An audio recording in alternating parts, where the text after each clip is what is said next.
Okay, good afternoon, everyone, and welcome to our event on climate change and mental health. We will be starting now, so thank you for joining us this evening. My name is Andrea, and I am a research coordinator working at the BC-CfE, the BC Center for Excellence in HIV, under the leadership of Dr. Robert Hogg.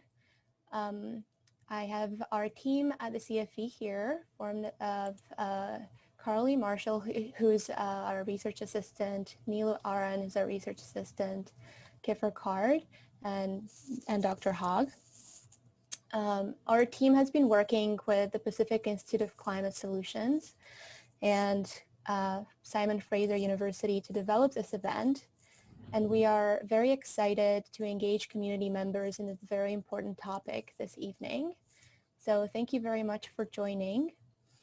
I'll just start the event by going through some housekeeping first and providing an overview of what today's event will entail. And then I will pass it on to my colleagues.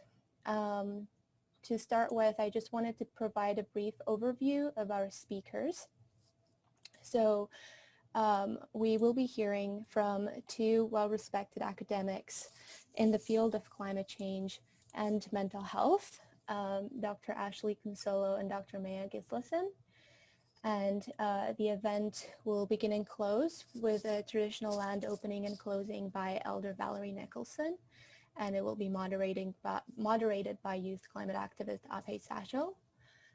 So I will first introduce Elder Valerie for today's traditional land opening. Elder Valerie Nicholson works at the BC-CfE with us as a peer researcher and co-investigator, and at AIDS Vancouver as an Indigenous peer navigator. She also works on the Canadian Coalition to Reform the Criminalization of HIV, and she's also a trainer with the Positive Leadership Development Institute, and is the past board chair of the Canadian Aboriginal AIDS Network. She works with youth as elder for Camp Moomba, YouthCo, First Direction, and Youth Nawas. Valerie honors all peer voices and ensures their words are heard and transformed into positive actions through the work that she does. She's dedicated to bringing research home. So thank you very much, Val, and I will pass it on to you for the traditional land opening. And I'll just share my screen.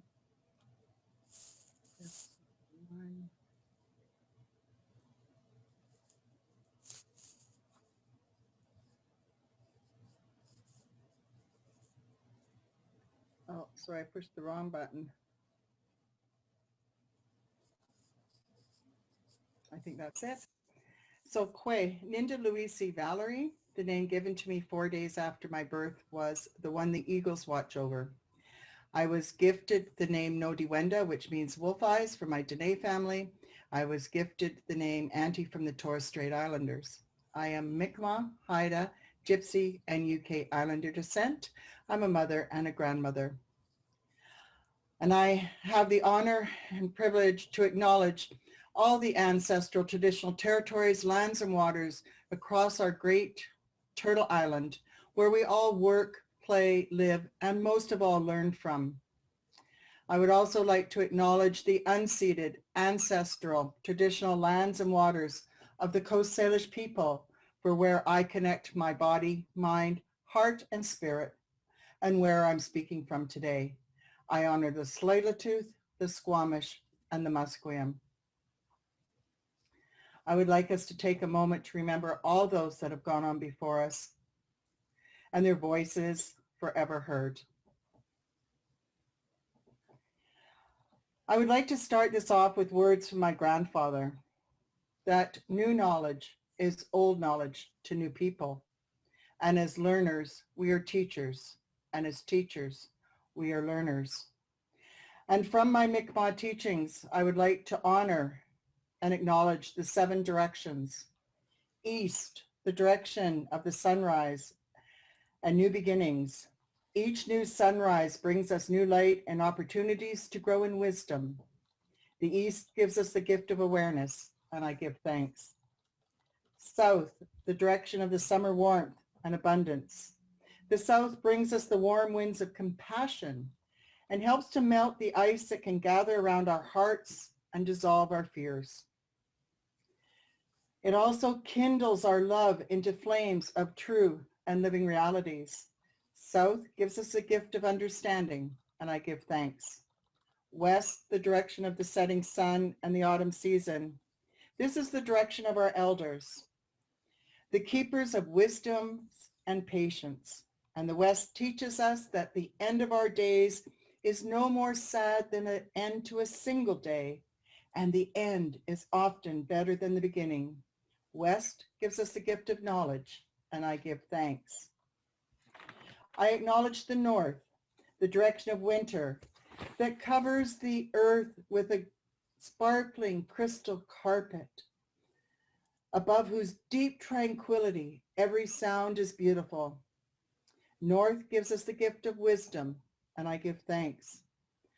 Up, the direction to our Creator, our great chief, all our ancestors, Grandmother Moon, Father Sky, and Grandfather Sun. And as we look upon the day's infinite blue sky, or admire the countless stars of the night, we are reminded that the Great Spirit is vast, beautiful, and majestic beyond all our knowing and telling. And direction of up gives us the gift of visions, and I give thanks. The direction of down to Mother Earth, and which is our source of life, and her lifeblood, water, teaches us to remain aware that we're all interconnected in this web of life. And the direction of down gives us the gift of connections. The seventh direction is the direction of within, and to honor our own spirits. We often don't consider ourselves to be of value, but we are. We are life in action, loving, moving, and growing. In the center is the home of our heart. May we always return to this place so that we may know the meaning of our journey. From our center, our heart, we can reach out to all directions and to all our relations. Within has given us the gift of home, and I give thanks.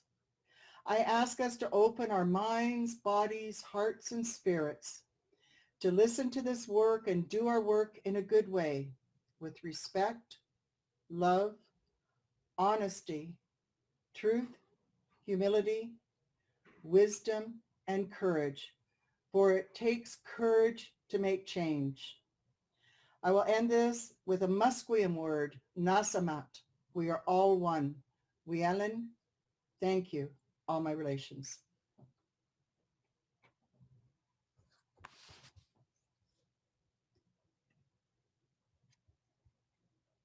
Thank you so much, Val.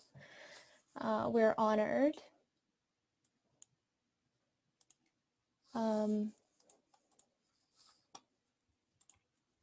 I'm just going to continue with today's agenda. So I will just briefly go over some housekeeping. So we will be moving forward, introducing Mr. Abhay, as well as introducing our speakers, and then we will have a moderated Q&A session where the public is invited to present their questions. We would really appreciate and be grateful for all ideas, comments, questions, so that we can engage in this topic as best we can. It would be really great to hear from everyone. And then we will be closing the event around 6 p.m. So we will be doing a traditional land closing. It's important to mention that today's event will be recorded and shared publicly. So this is getting everyone's consent for this recording. And it will be shared, as I said, publicly before. And we will be sharing a participant survey at the end. Again, we would be really grateful for your contribution, feedback, any ideas moving forward. That would be absolutely great. And moving forward, I just wanted, it is my pleasure to introduce our today's moderator, the youth climate activist Abhay Sachel, who's the co-founder and director at Break the Divide Foundation. He is a 19-year-old climate activist and student at the University of Toronto. Break the Divide, the foundation that he co-founded, is a nonprofit that connects young people with one another to personify the impacts of climate change globally. Abe was recently named one of Canada's top 25 under 25 environmentalists, and he was featured as the 2019 Canada's Walk of Fame Community Hero Award winner. Abe will share his experiences as a youth activist, climate activist, and discuss reasons for hope in light of crisis. We are very grateful to have him today. So thank you, Abe, and I will pass it on to you. Yeah, thank you, Andrea. Thank you so much, everyone, for being here. I'm very excited to be able to share my story and really just get us talking about climate change, mental health, and all the processes around these things. And I'll start with my story. So Andrea, just to confirm, you can see my screen all right? Perfect. Okay. I've grown up in BC. I was 11 months old when my family and I moved here from India, and I have the most vivid memories of going out into the wildlife, going out to Watershed Park here in, the Surrey Delta area, and just remembering being out there and connecting with nature. And even when I was young, I would give presentations to elementary school students about climate change. And they always asked me, what are you doing about climate change if it's such a big issue? And it's a question that's always had me thinking. And I've continued to think about the ways in which we can address the climate crisis in a just way and in a way that respects our own mental health. And for me, the culmination of all these early lifetime experiences of caring about the environment, learning and understanding climate change and sharing that knowledge resulted in me traveling to the Arctic. So this is me in 2016. I'm a bit younger, a little less facial hair, just as happy. And I had the opportunity to travel to the Canadian Arctic on the Students on Ice 2016 Arctic expedition. And this was an incredible opportunity for me where I was on an expedition with 200 people from around the world. These were scientists, historians, musicians, and I actually met Dr. Ashlee Cunsolo, who's presenting later today, on this expedition. And again, I was only 14 years old at the time, but I learned so much about the ways in which climate change is impacting real people today. And I saw beautiful things, everything from glaciers and icebergs to swimming in the Arctic Ocean. As you can tell here, I'm clearly very happy to be in that freezing cold water. We went kayaking, paddleboarding, and really just experienced the beauty of the North. But more than that, for me, the experience really allowed me to connect with nature even more, seeing the beautiful wildlife. But I remember being at this Ilulissat ice road in Greenland. And as you can see here, this is a place where ice is stretched out for kilometers and kilometers, as far away as your eye can see.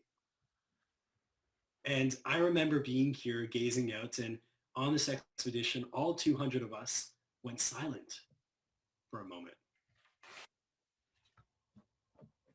And we all went silent, and we could literally hear the ice melting. This was millions of drops of the purest water on the planet falling into the freshest body of water that exists. And at that time, at that age, I was in a state of awe.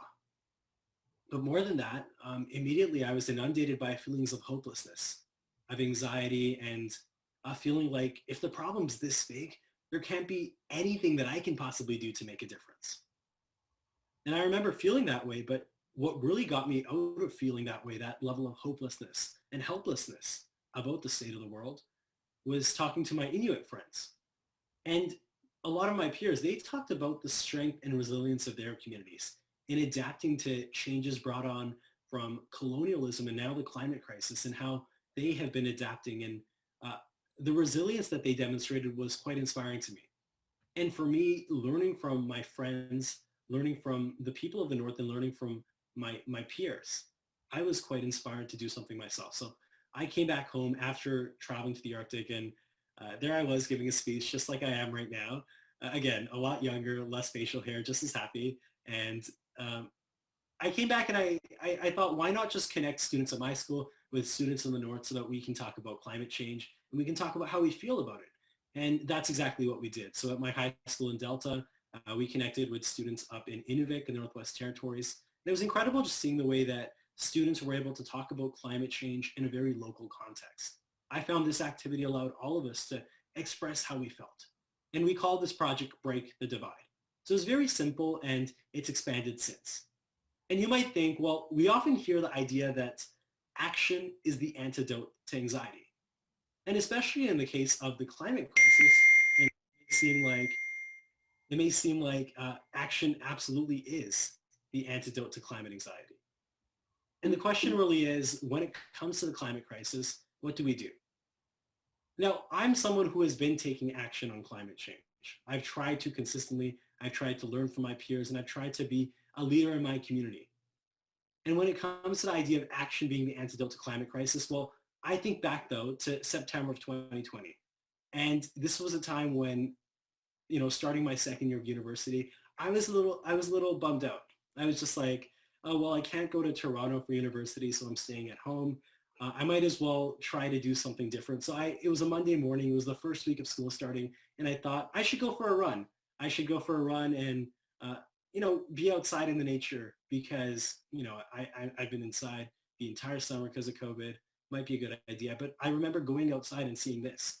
This was the smoke from the Californian wildfires. And in that moment, I felt a level of helplessness and hopelessness once again that I hadn't experienced since I was in the Arctic. And it reminded me that when it comes to the climate crisis, we're consistently going to face these levels of anxiety, climate grief, and often stress about the future. So for young people, climate grief is often rooted in a deep sense of anxiety about the future, stress, burnout, and it's not just me. When I've seen and when I've talked to other young climate activists, they've talked about how the root cause of many of these stressors that they're experiencing is the political inaction that they see. They see politicians that might talk about climate change once in a while, but not actually do anything. And understanding and feeling the scale of the impacts of climate change every day really make it hard to not want to do anything. And when it comes to the way that we feel about climate change, there's significant challenges. There's significant challenges in the way that we mobilize people, in the ways that we bring people together for this movement. For me, the challenge has always been, how do you stay motivated and how do you avoid that level of burnout? What I've heard from so many young climate activists is this idea that, well, we're working on this all the time, but it consumes our life. And staying in the state of always worrying about a major crisis while no one else is apparently doing anything is stressful. And that's why I'm so grateful to be talking here today and really have the opportunity to listen to everyone. Because we all know that there's amazing work being done on for climate action and for mental health. And bringing those two things together is so important. And for me, the level of hope that I often experience comes from this idea of empathy for oneself, empathy for others, and empathy for the planet. How do we bring people in? How do we bring new people in to tackle climate change with us? And how do we, take care of ourselves to continue doing the great work that we are? And again, I'm very excited to be able to listen to Dr. Cunsolo and Dr. Gislason talk later and really hear some insights of Elder Valerie as well, to listen and understand what is it that it takes to be resilient in the face of crisis. For me, empathy has always been one of those things that allows me to center myself. And again, I've been talking from my personal experience, but I really feel that when there's other young people in this time that are experiencing this, that's really what allows me to understand what we can do in the face of the climate crisis. So really, I believe in optimism with action. I look the same here. I keep going back to this photo because I look back and I see myself and I see what I wanted to do. I wanted to be someone involved in climate action. I wanted to be someone that cared about the planet and put that into action. And now, as we continue with the state of the world, with multiple crises layering on top of one another, how do we take care of ourselves and the planet? And for me, again, I really look at the idea of eternal optimism and having that optimism with a level of action. I think optimism with action will allow us to be the sustainable leaders that we need, will allow young people to continue fighting against the climate crisis, and will allow all of us to mobilize to take the action that is absolutely needed. So thank you for listening. I really appreciate everyone's attention. And I'm now very excited to be able to introduce our next speaker for today. And I'm just going to pull up the bio right here, although I do know Ashlee quite well.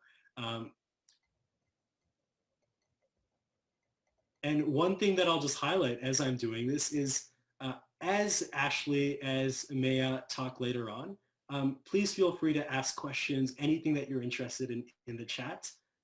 We really look forward to hearing your questions, and we'll have a full time to be able to listen to your questions and really address them, delve deeper into them.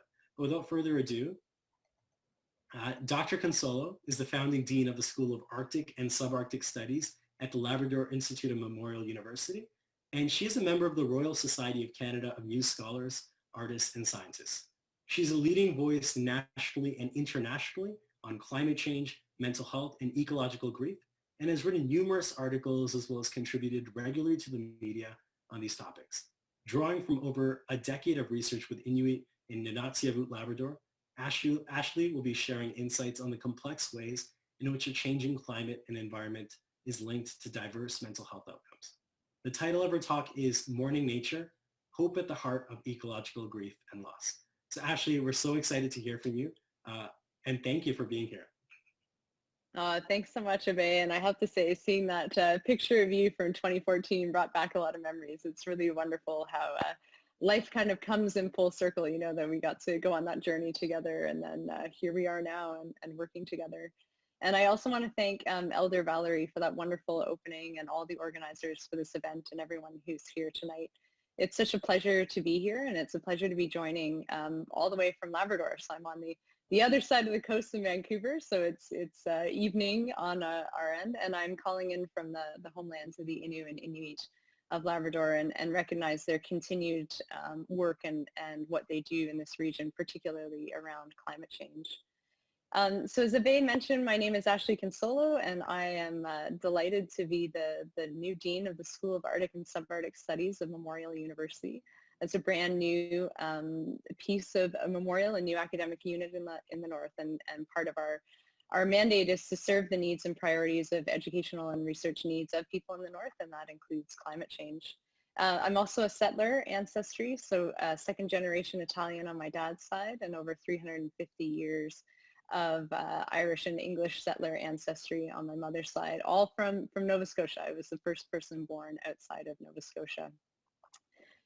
So for over a decade, I have had the immense pleasure and privilege of working on climate change and how it affects all aspects of people's well-being, their lives, their livelihoods, and particularly working with Inuit in Nunatsiavut, Labrador, which is one of the Inuit land claim settlement regions of Canada. And so through this work, and I'd like to give a special shout out to Dr. Sherry Lee Harper, who's a Canada Research Chair at the University of Alberta, who's also joining this call, and we worked together for over a decade in Labrador on this research and this work. And so through this, you know, what it really means is that for over a decade, I've been immersed in the stories and sciences of people living at the front lines of climate change and at the front lines of rapidly changing environments, and all the attendant and ensuing emotional responses that come.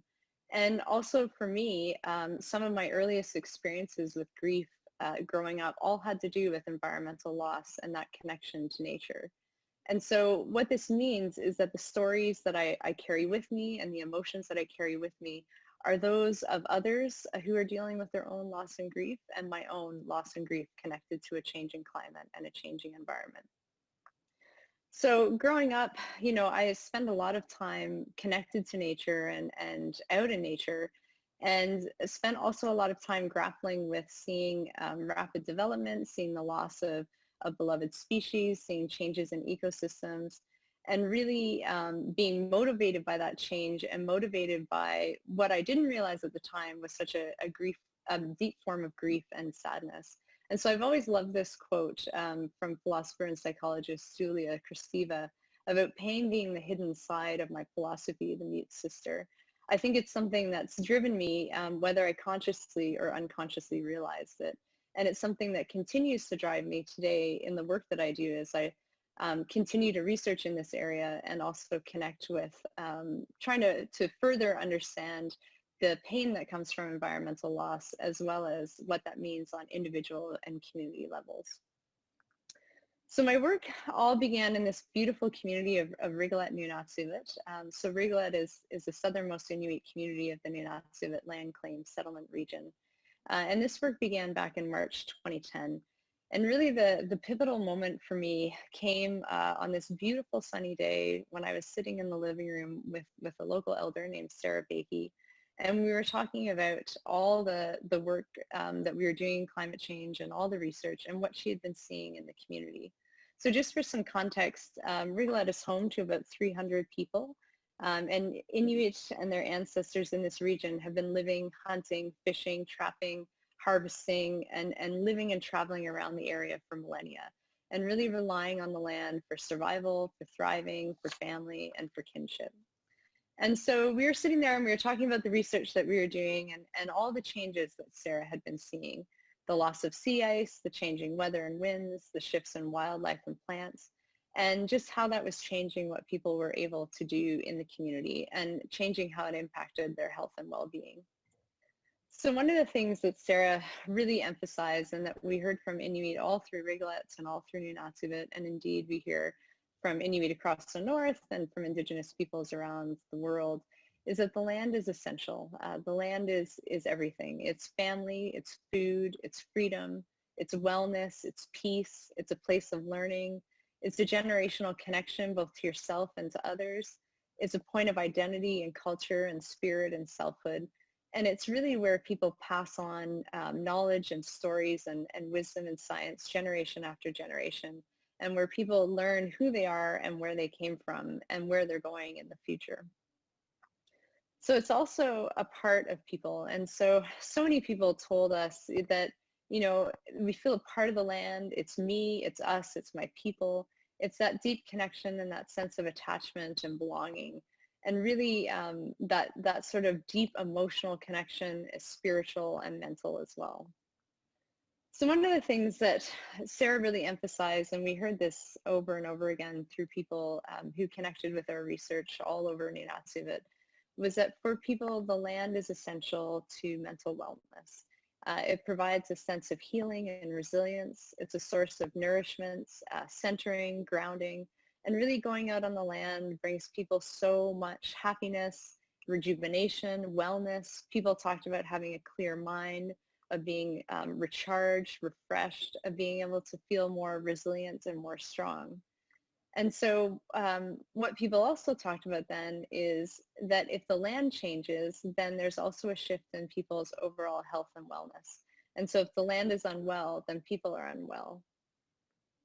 So what we're seeing across northern Canada, and in particular in Labrador, is a rapidly changing environment. Labrador is one of the fastest warming places in Canada. And so Inuit and Labrador have been at the front lines of climate change and experiencing the effects for decades. And with that comes incredible knowledge and science and leadership and activism and advocacy around climate change, and in particular around the ways in which climate change impacts health, so physical, mental, emotional, and spiritual. So some of the changes that people are witnessing in Nunatsiavut and across the north are rising temperatures and average surface air temperatures. And this is leading to loss of sea ice. So the sea ice is forming later. It's breaking up much earlier. When it does come, it's often not as thick, so it's more unstable and it increases travel dangers. We're seeing permafrost warming. Weather is harder to predict, so there's shifts in weather patterns that you don't normally see. Landscapes are changing, so there's plants and animals are shifting their patterns. In particular, if we're looking at this year in Labrador, we've had a really unusually warm year. We had record snowfalls before December, and then have had very, very warm temperatures above zero. And it's a really scary time for people right now. So ice is different, it hasn't formed, there's been some accidents, there's a high level of stress and anxiety. And when you live in places in the north and you rely on the land for everything that you do, and you're so intimately linked, even subtle alterations in climate and environment can really cause a lot of shifts in mental and emotional wellness and what you can do in your daily life. So, you know, back on that sunny day in March 2010, Sarah and I were chatting and looking out over the bay, looking at the frozen ice and the snow and, you know, talking about these things. And I asked Sarah how these changes that she was outlining and itemizing made her feel. And, she looked at me and she paused and she began to cry. And I began to cry, and we talked about that complex emotion that comes from seeing the land change so much, and from knowing that it means that people won't be able to get out to hunt or to trap or to harvest. They won't be able to get out to support their mental wellness and to feel good.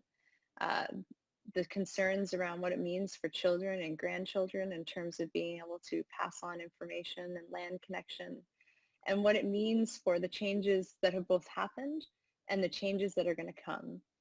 And so, this wasn't, Sarah's not alone. This wasn't an isolated incident, but it really was the moment that sparked kind of a change in our research, where we started to really explore the mental and emotional relationships to a changing environment that people were experiencing. And so throughout the research and throughout the region and a number of years of doing this work, people were talking about feeling sad and worried and scared and angry and frustrated, stressed, distressed, depressed, hopeless, helpless, powerlessness, and really full of grief and full of mourning about what these changes were meaning. People also talked about a variety of other psychological outcomes and psychosocial outcomes. And in particular, there was a lot of discussion around increased family stress. So if people are unable to get out on the land and are unable to harvest or support their families through hunting and trapping, then there was increased family stress. And with that was concerns around increased other forms of maladaptive behavior. So you can see in this quote that this is from one of the health professionals that we worked with, that there was concern around potential of increased addictions, and also the magnification of pre-existing trauma and pre-existing mental health conditions. So this is something that, while this research was done in Nunavut and it was a particular region, we know that people in this region and in the north are not alone. So there's a whole variety of research from all over the world, and I know there's a couple of people on this call, Dr. Susan Clayton, Dr. Katie Hayes, Dr. Chrissy Evi, who do really exceptional work around climate-sensitive mental health outcomes. And we know from the research, we know from people's lived experiences, from the science, that there are multiple ways that climate change is impacting mental health. So you can see on the screen, there's acute events. So those are things like major storms, flooding, wildfires, but there's also the slower and the cumulative events that build up day after day, and they don't have any one particular event, but these are things like long-term drought or sea ice loss. There's also anticipatory and vicarious experiences. So anticipatory mental health outcomes are where there's stress or anxiety or grief about things that you know are coming or that you expect to come, and that increases stress. And the vicarious experiences when we see the pain and suffering that others are going through, even if we're not directly experienced by it. And then there's also disruptions to other determinants of health. So if there are things that affect your physical health, for example, or food security, that can lead to mental health impacts. And then finally, a changing place attachment or connection to home. And as people feel their homelands and their home environment shift, what that does to mental health. Now, we know also from the global research that there are multiple outcomes that come from a changing climate, and we've talked about some of them. So the strong emotional reactions, that's sadness, anger, fear, distress, and anxiety. The larger psychosocial impacts, things like addictions and family stress. There's research that makes connections with suicide ideation and suicide attempts. Place-based loss and that loss of cultural knowledge and identity and sharing, and then ecological grief and anxiety. So if we're looking in a Canadian context, just really quickly, we know some of the key risks in Canada are these categories that we see. So heat waves, storms and floods, droughts, wildfires, and changing in snow and ice conditions. And you can see under these research from across Canada and from what we know from North America and globally, with each one of these risks that we have in Canada, we can see things like increased aggression, increased stress and anxiety and fear, potential for post-traumatic stress responses, increased substance abuse, and a lot of anticipatory anxiety and effects from these different risks that we face in Canada. So when we look at who faces the greatest burden and the greatest risk, often, and Ave spoke to this really eloquently at the beginning, it's children and young people are a particular concern, but also, and as the research that I do shows, Indigenous peoples and those who live most closely connected to the environment, so in Canada and globally, and also women and seniors and those who are socioeconomically marginalized. So climate change is a social justice issue. And so, you see in number 3 there on the screen, it says a just transition. This is a massively social justice issue, and climate change and mental health is no different. The outcomes that we're seeing are unevenly distributed, and they affect different populations in different places quite differently. So one of the key areas that I work in and that I wanted to spend a bit of time talking about is the emergence of ecological grief and ecological anxiety. And we're seeing this coming up more and more in research, but also in policy discussions, and importantly in media and people's everyday lived experiences.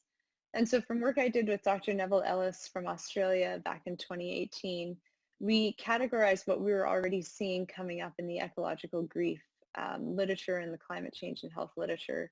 And so there's grief associated with the physical ecological loss, so that change or that break event, but also people were expressing deep grief around disruptions to the knowledge systems and the loss of identity that come from climate change, and then strong grief associated with anticipated future losses or vicarious loss.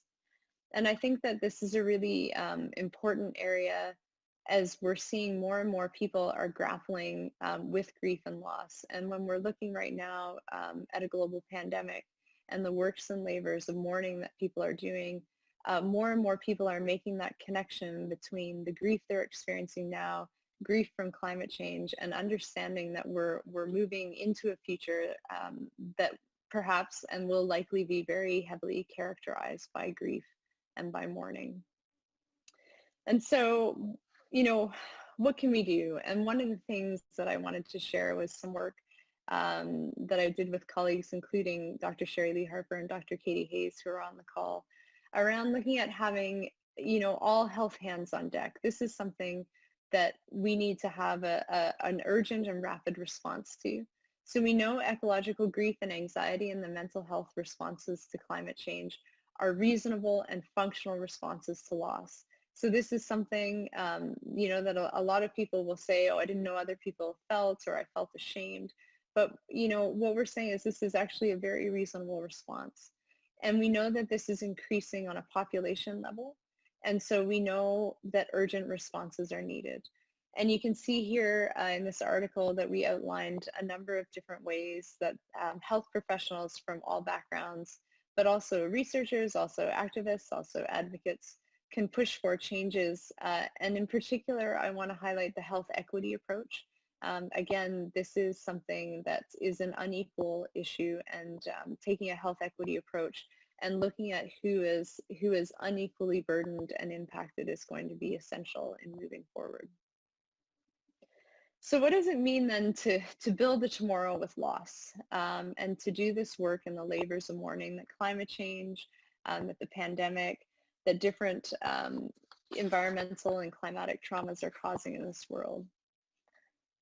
So this has always been one of my favorite quotes, and it's from Mick Smith, and it really talks about, being an ecologist in this more than scientific sense is all about being bereft and about being touched by loss, and understanding that this connection that we have, that this existence of ourselves, the ability to grieve, the ability to feel connected, is something that creates ethical and political communities with other species. And this is really essential. I feel bereft all the time. And in this place of bereftness that I feel, in the loss and the grief, I also find this political and ethical and ecological community, and the motivation to do the research, to do the work, and to understand that grief is an incredible gift if we're open to it, because we only grieve what we love. And if we love something, then it's worth fighting for. And I think that this experience that so many people in Canada and around the world are having and expressing the grief and the loss is something that is incredibly difficult, but also a profound gift and a profound opportunity if we're open to it. So one of the things that Judith Butler talks about, and she does some great work on grief and loss and mourning, is the recreating capacity of grief. So this idea that grief can actually bring us together, that it has the ability to unite us and unite us in our vulnerabilities so that we can start to work together in collective action. And that grief, instead of being debilitating, can actually be something that we mobilize and harness into a mobilizing or into a motivating force where we come together and we ask ourselves, what's our collective responsibility, not only to other humans, but also to those who we share this planet with. So, you know, we're in a climate crisis. We're in a global pandemic. We're staring into a near future of tremendous loss. The best available science and minds have really given us dire warnings in short timeframes. So we know we need to act. We know there are many, many actions needed and many ways of knowing, and there's much to be done. But I do think that grief is an important mechanism for understanding and for acting. And I think that grief and the works of mourning are one of the key pieces of this time. This grief, you know, it exposes us. It's this gift that allows us to know who we value and who and what we love, and for what and whom we need to act and to fight. So I love this quote because, you know, even though it's from 2007, I think it's never been more important than now. I think it's time for grief to persist and to ring throughout the world, and that learning to live with and mobilize grief may be one of the most important skills that we can learn, because this is a time of grief and it's a time for grief. And I think in this sense, I hope that we can all become ecologists. So thank you. Wow, thank you so much, Ashlee. That was very inspiring. And I think the idea of grief, so often we think of grief as something that we shouldn't talk about, that we should keep to ourselves in little silos. But the idea of using grief as a means of bringing people together and emphasizing collective action, that's quite liberating in a sense, and it allows us to unite along these spaces. And you also touched on a very important aspect of climate change and its unequal mental health impacts. The way that climate change impacts Indigenous communities, people who are most connected to the land, young people and children disproportionately. And I think that's so important to highlight. So I'm very excited to be introducing our next speaker, who will be talking about exactly these things. The idea of climate justice and health, looking at that through a health equity lens. So our next speaker is Dr. Maya Gislason, who is a Michael Smith Foundation for Health Research Scholar and assistant professor in the Faculty of Health Sciences at the Simon Fraser University. She is an eco-social health equity scholar who works with a range of partners on projects rooted in the ethic of intergenerational climate justice and the goal of improving health for people and the planet. So Dr. Gislason's talk is titled Children, Mental Health, and Intergenerational Climate Justice, Moving Grounded Hope into Action. So I'm very excited to welcome Dr. Maya Gislason to share her presentation.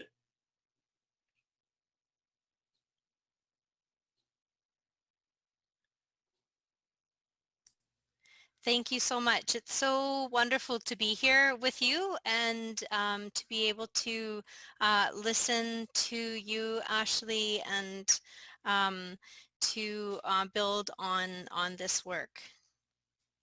I'm just going to pull up my screen here and share with you my presentation. So bear with me for a second. I am, as I will show you, I am here on Cortez Island, and we have some technical challenges sometimes with video and so on.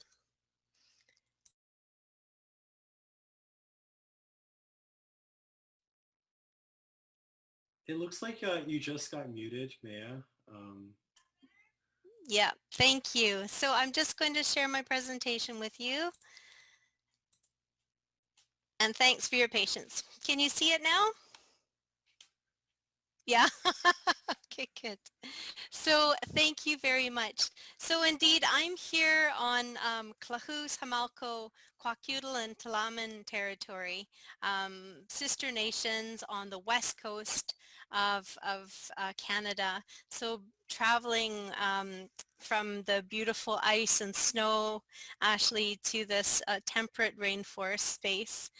And I think if this presentation was a song, my contribution will be, again, in a sense, sharing different ways of singing the words and the wisdom that Abe and Ashlee, you have shared, and to be really sharing that in relation to thinking about children particularly in this big story. So I wanted to share with you why I started this work. I've been working in climate change for a long time, inspired by people on this call, including Chris Ebi and Ashlee too. I work as a health equity scholar in this space. I do consultations with governments on how to bring a gender-based analysis plus approach to things. So I thought I was quite immersed in this space and sort of doing my bit.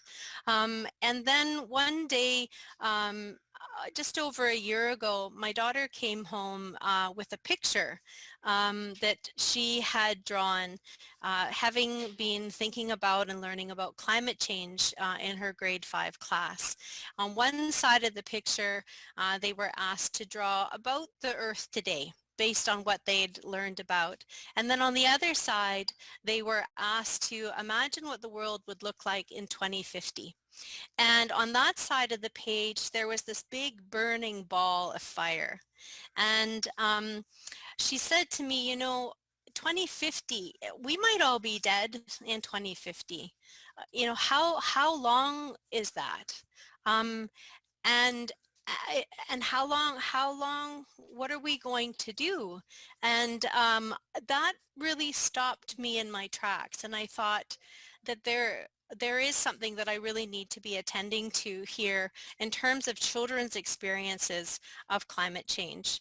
And I thought I need also for my daughter to know that she's not alone in this journey. And that I will be walking with her on it. And so when I began to research further into what's happening for children, you know, on the planet around climate change, it seems that most children are learning about climate change. They have an awareness about it. It's in the ether. We're not curating our messages to children about climate change. It's in social media, it's on TV, it's on the radio, it's in our conversations. And so children are experiencing information about climate change in ways that we may not even be aware. And the way that children are learning about climate change is creating a great deal of worry, as is the information itself. And many children believe that in their lifetime, you know, they may die, that the climate reality is going to create an early end to their lives. And I find that it's a very powerful and troubling way of imagining new generations coming into the planet and trying to make sense of what it means to be here on this earth of ours. There are many great minds thinking about what's happening for children and how we can take a different approach. One example is the WHO UNICEF Lancet Commission last year publishing some very powerful work trying to understand how we can put children at the center of work, in this instance around developing the Sustainable Development Goals. But that is a big ask when we have 7.8 billion people on the planet, 2.2 billion of them children who are facing an uncertain future. We really have to think about how do we put children first. And we know, and we've talked about this already here, that climate change is not the only threat to children's health. So too is ecological degradation, migrations, conflict, pervasive inequities, predatory commercial practices that threaten the health and future of children in every country. And we know too, when we look at what's happening both between countries and inside of countries, that the inequities that are occurring are being deepened. We also have, when we think about children and climate change, an opportunity to see children as key participants in this interconnected web of rights and responsibilities, a way to think about how to bind humanity together in our shared endeavor of mutual care of our planet. And we also have work that helps us think very concretely about how we're going to achieve our targets. For example, in the Lancet Countdown, one of the techniques offered was to think, okay, we have goals for 2050 where we're supposed to be working, arriving, creating this carbon neutral reality.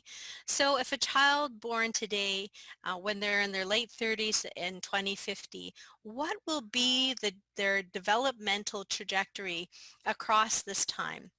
How are we going to be working towards this collective future in ways that really give children a chance as we go through our adaptation and mitigation strategies locally and nationally and internationally? We also know that there is that growing urgency that Abe talked about, that Ashlee talked about, is at crisis levels, and it needs to be understood in this way. But we're talking about one of the greatest human rights challenges of our time because it brings together so many potential human rights and existing human rights violations. Rights rights to life, rights to health, to food, to water, to housing, to security. The rights of Indigenous peoples are all being significantly threatened. And we know that climate change compounds and magnifies, it amplifies existing inequities. And so it's something that we really need to pay attention to.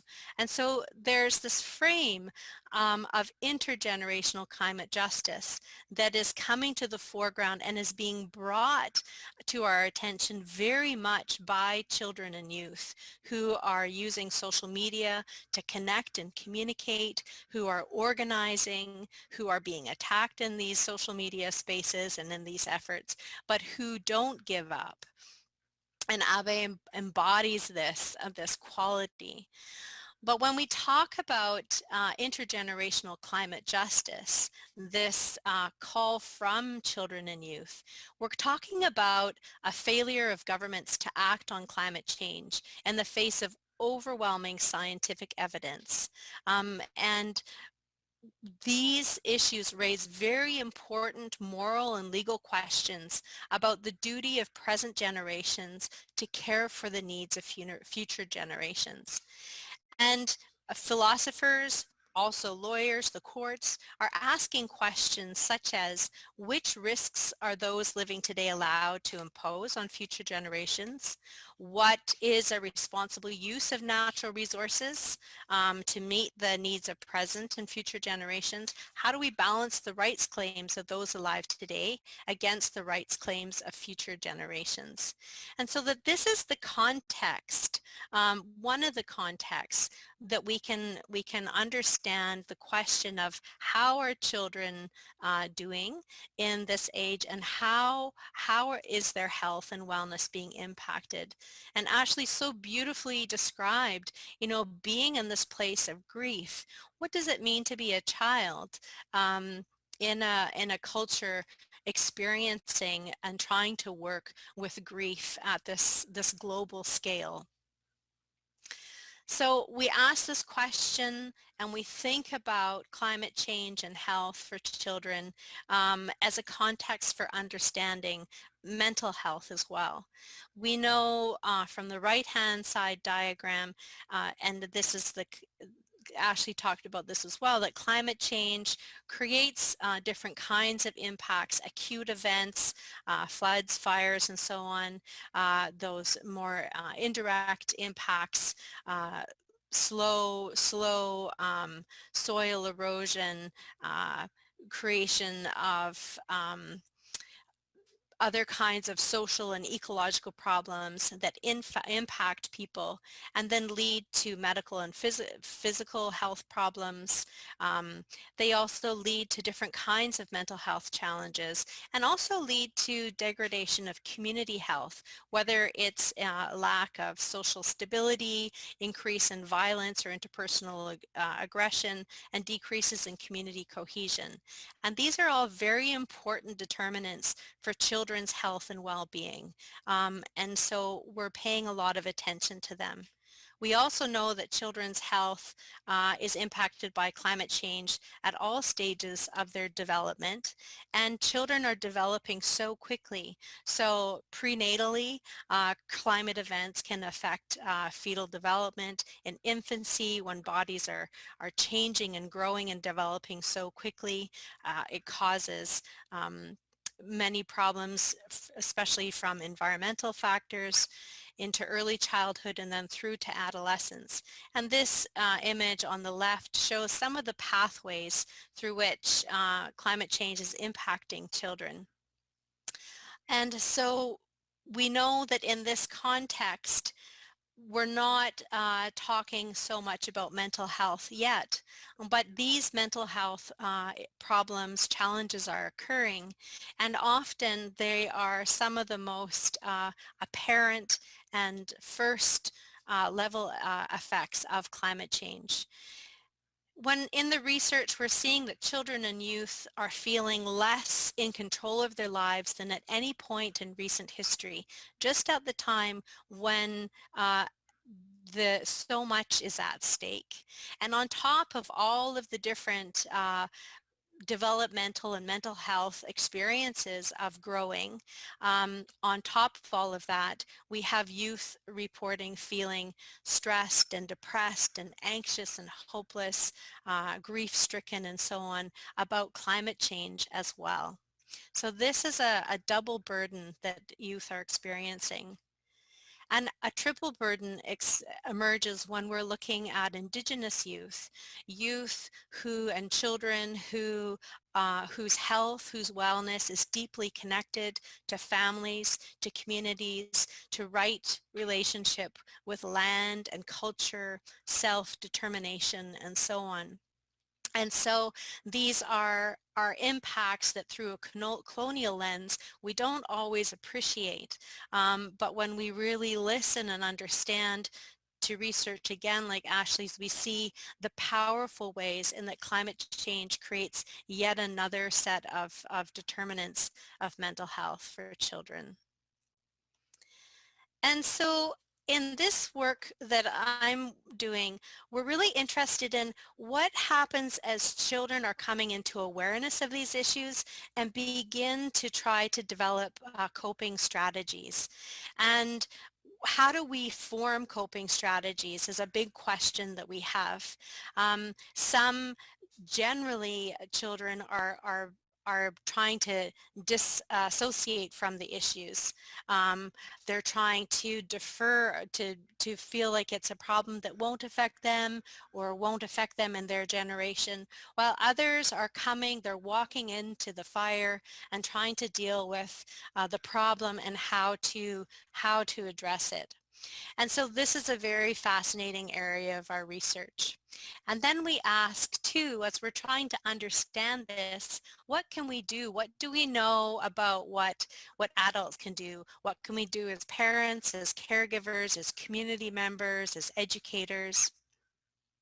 And so we have some really interesting consensus and guidance in the research.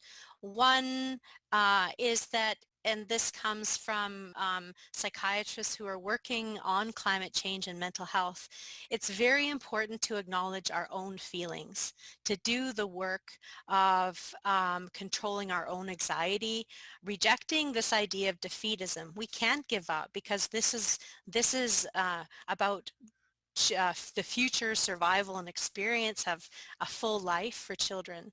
We have to confront our own contribution to the problems and alter our own behaviors. And then we have to remain present and find a way to tolerate children's fear. And this is a very powerful and challenging thing to do. This comes out of Harvard, the real importance of listening to our children. When they tell us what they want to change, we really need to listen, and then we need to help. So part of being with children is getting involved. This is an image from Cortez Island again. This is from the children's forest, a forest that's being bought in trust for the children, and the children take care of it. They learn in this space from the forest, and it's a very empowering feature of this community in terms of imagining health in a place-based way that has a sense of future. We also know that being the change has to really involve actually being connected to the very thing that we're trying to love and save, the earth. So what Foss and others are saying is that children have to first feel the pulse, smell the breath, hear the music of nature. And when we let and we enable children to explore the natural world, to develop a connection with nature, it is very helpful. Not only does it have therapeutic benefits and physical health benefits and community building benefits, but it helps us actually connect to the thing that we're trying to protect. Being developmentally and age appropriate is so important so that we're sharing knowledge in a way that children can really work with it and do something with that knowledge. And our actions also have to be age appropriate. So we're seeing children being able to learn about climate change as early as 4 and 5 years old, but it has to be in a way that they can work with the information. And there's so much research and so many resources available to guide us in how we talk with children about climate change and natural disasters more generally. And then Abe was talking about this, the importance of taking action. So this is a psychologically protective factor, both in ways of dealing with adversity, but also in trying to deal with anxiety. And so it is protective because it helps children to feel more in control, to feel resilient, to feel hopeful, to feel agential. And so it's really part of this prescription.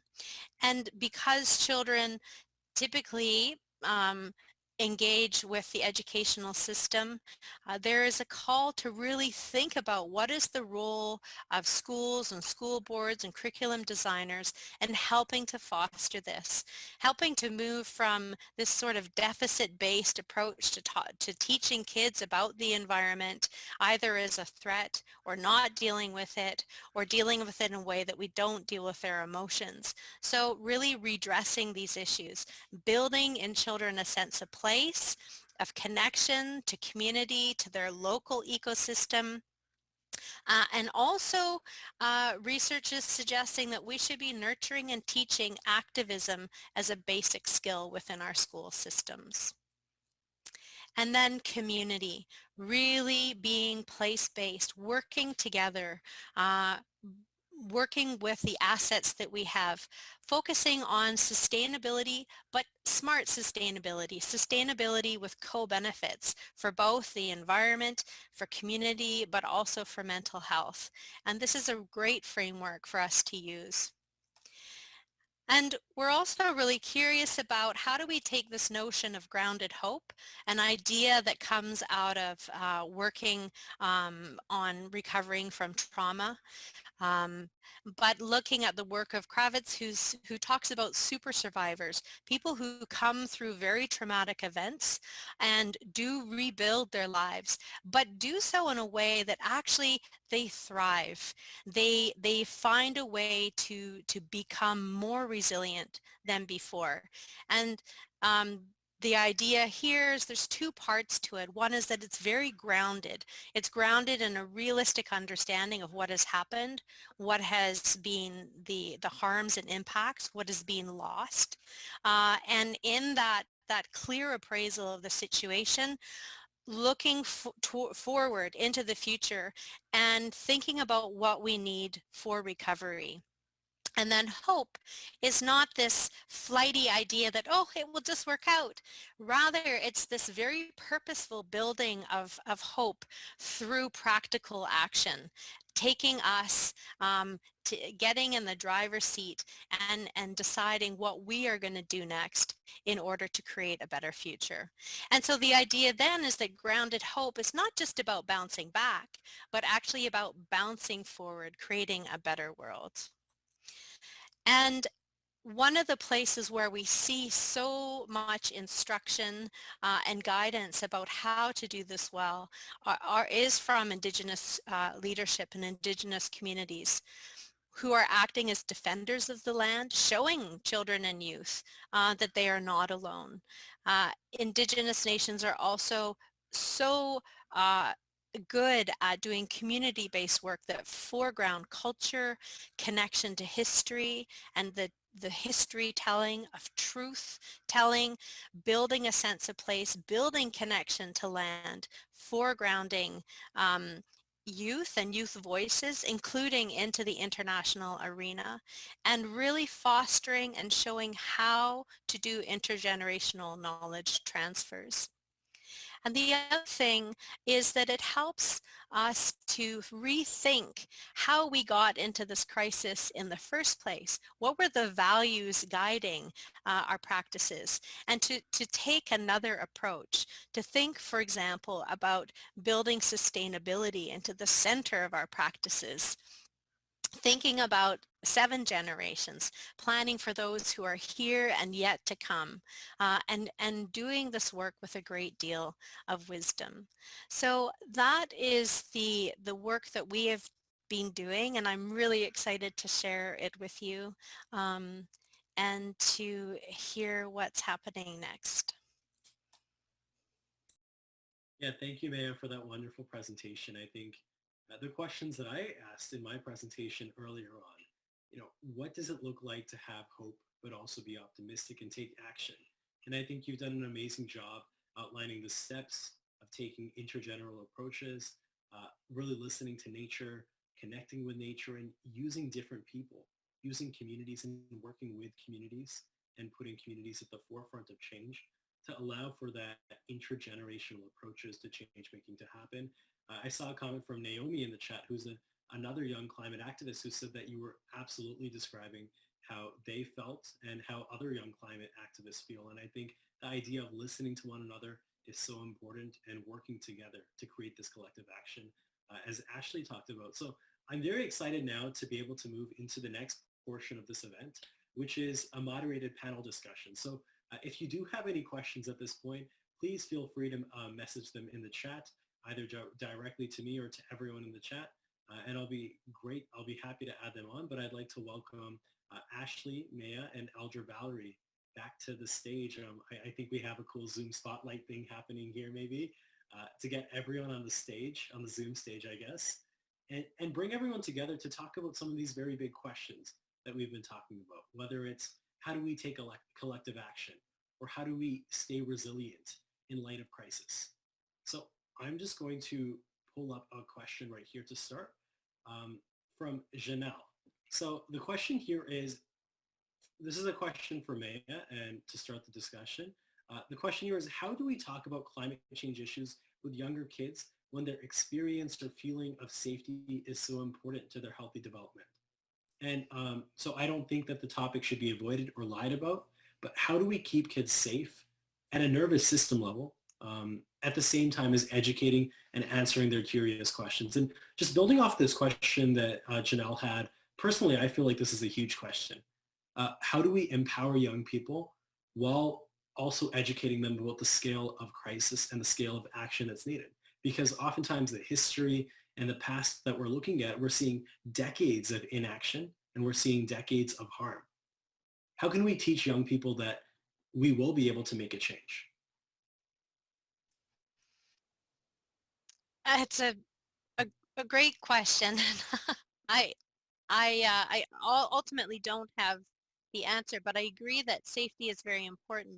One of the things that we're finding is that parents feel already so worried because talking about climate change is something that they want to do very purposefully, and they're not talking to their kids about climate change, thinking that they're not learning about it. But in fact, it's out of their control. It's like not talking to children about birth control or other challenging topics, you know.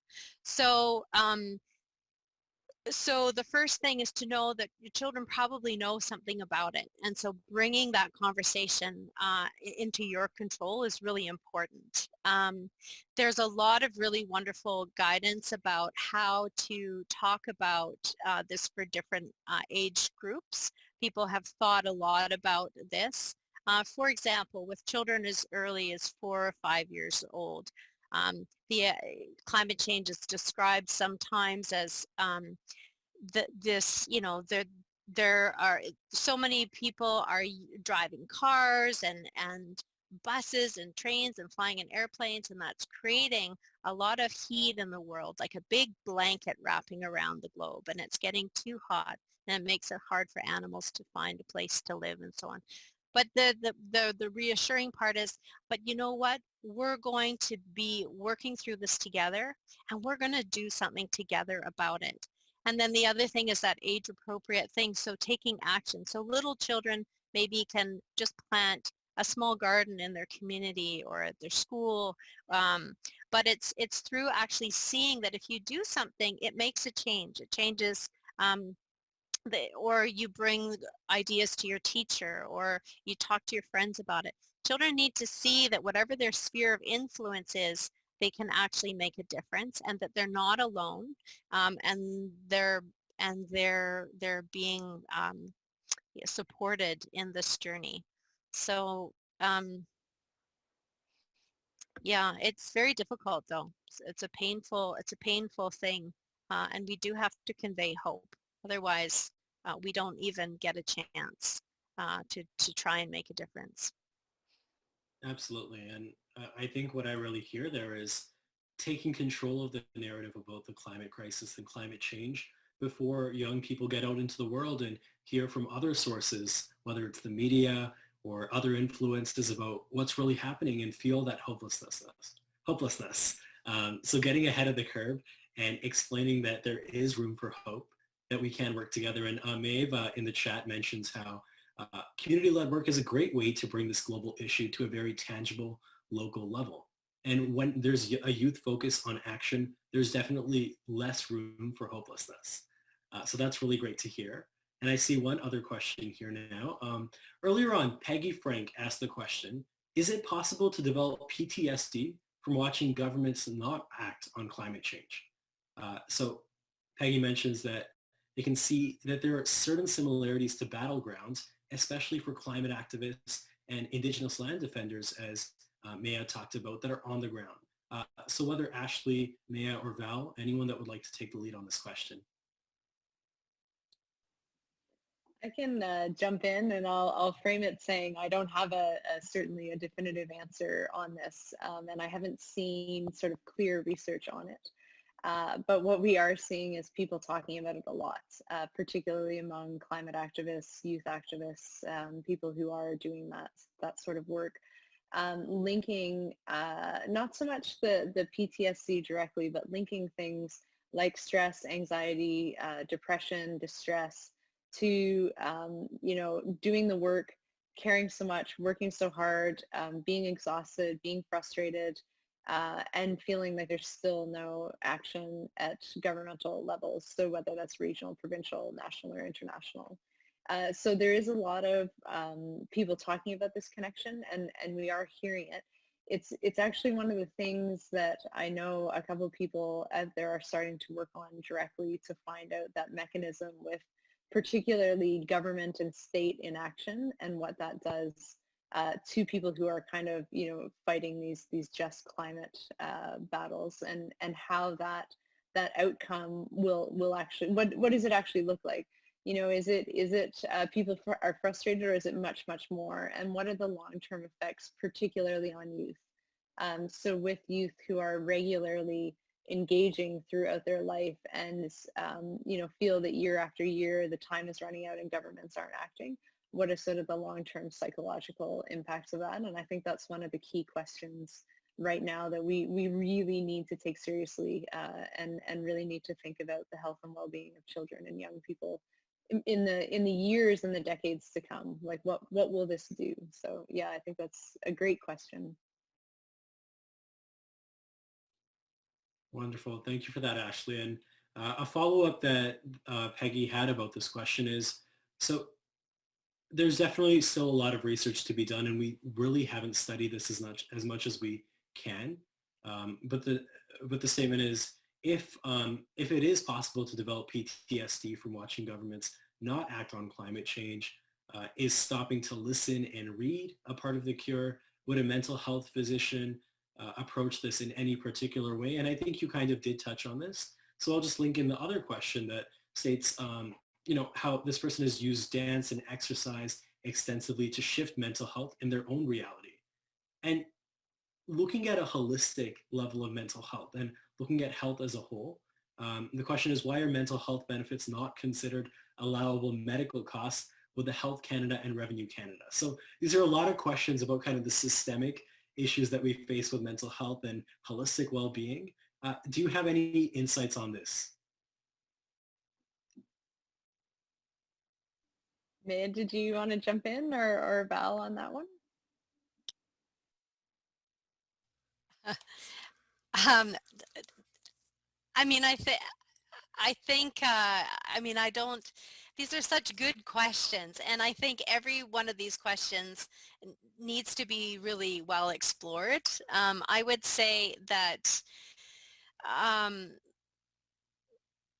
we live in a world that has a certain set of value systems, and mental health and well-being is not a priority, and so we need to reimagine, re-narrate what's important, and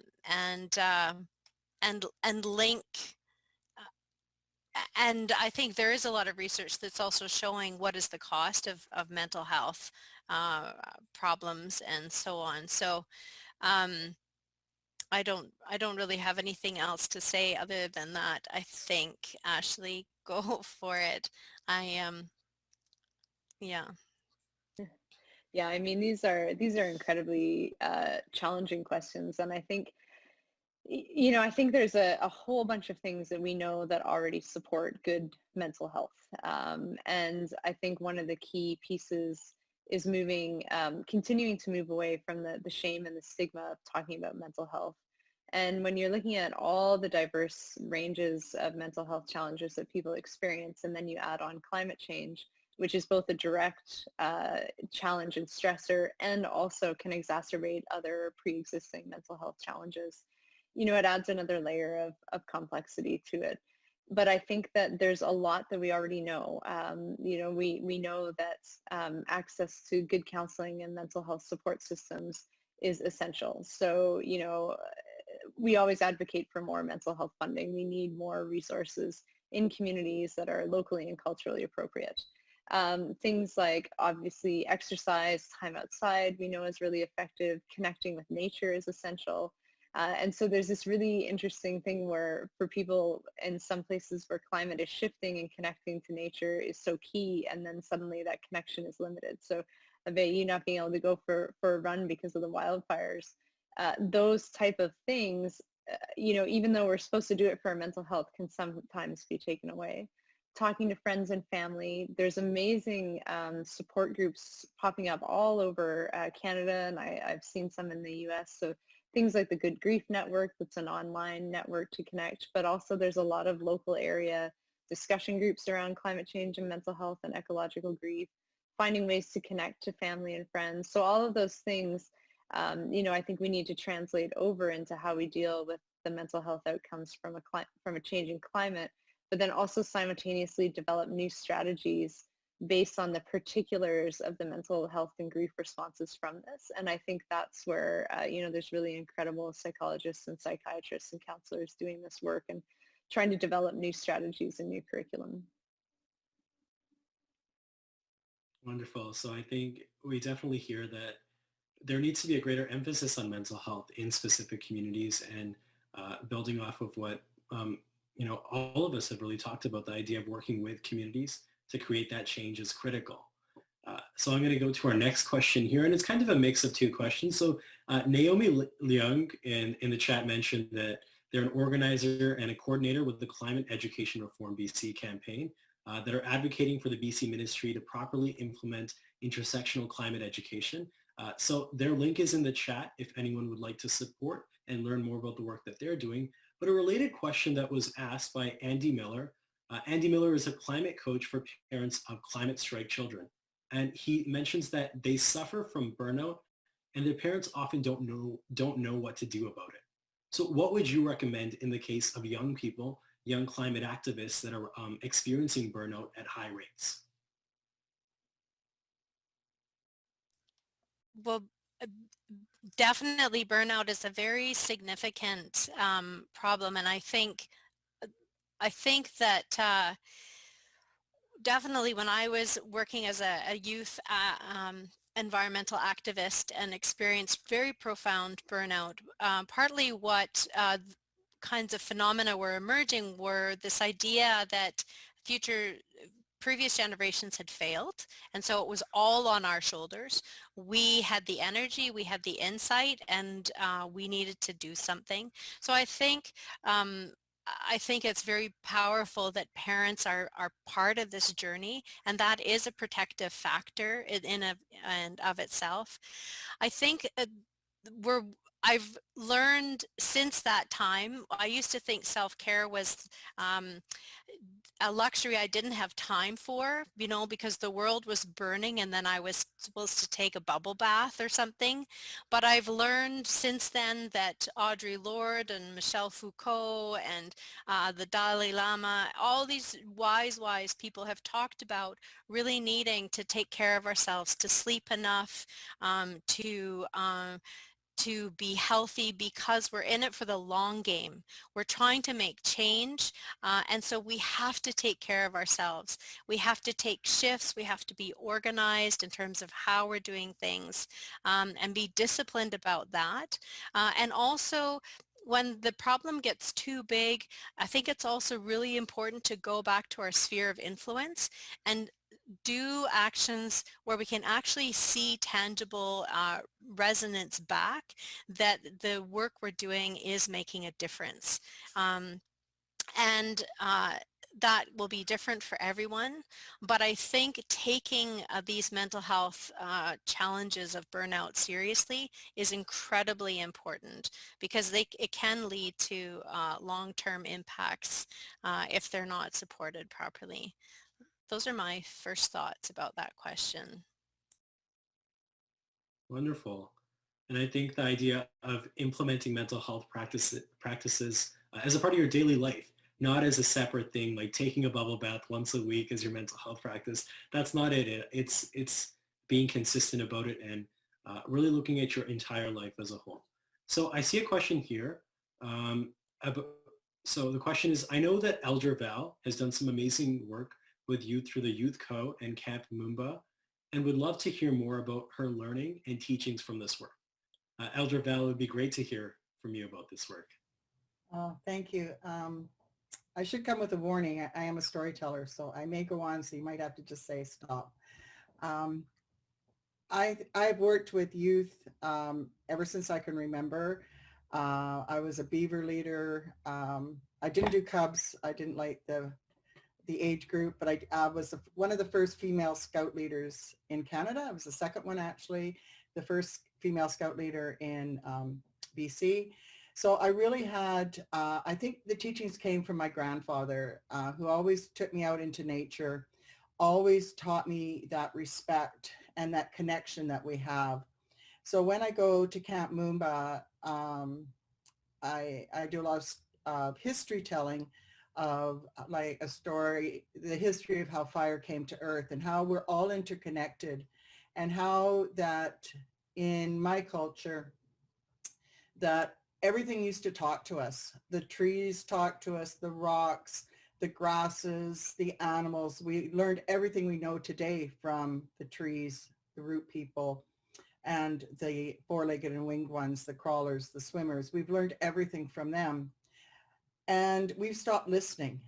And we have to start listening again. And I have taken a group of actually adults out, and we were sitting around, and I told them the story of this interconnectedness. And I really thank my those that live on this wonderful earth. This tree actually creaked, and on the other side, the other one answered. And it was just showing that if we really do truly listen and become one with nature and really listen to what nature has to say. And I was always taught, or not always taught, when we use the word research, we actually hyphenate that word, because it's already been there for us. We just have to search again for it and to bring it back and to bring that connection back to ourselves and to interconnect ourselves in this beautiful web of life. I took some little ones, 5 and 6 year olds, on a hike, and we were the last group. Everyone else is hiking, you know, some of them got to be first. And we noticed it was a mole, it was dead, but it was moving down the trail.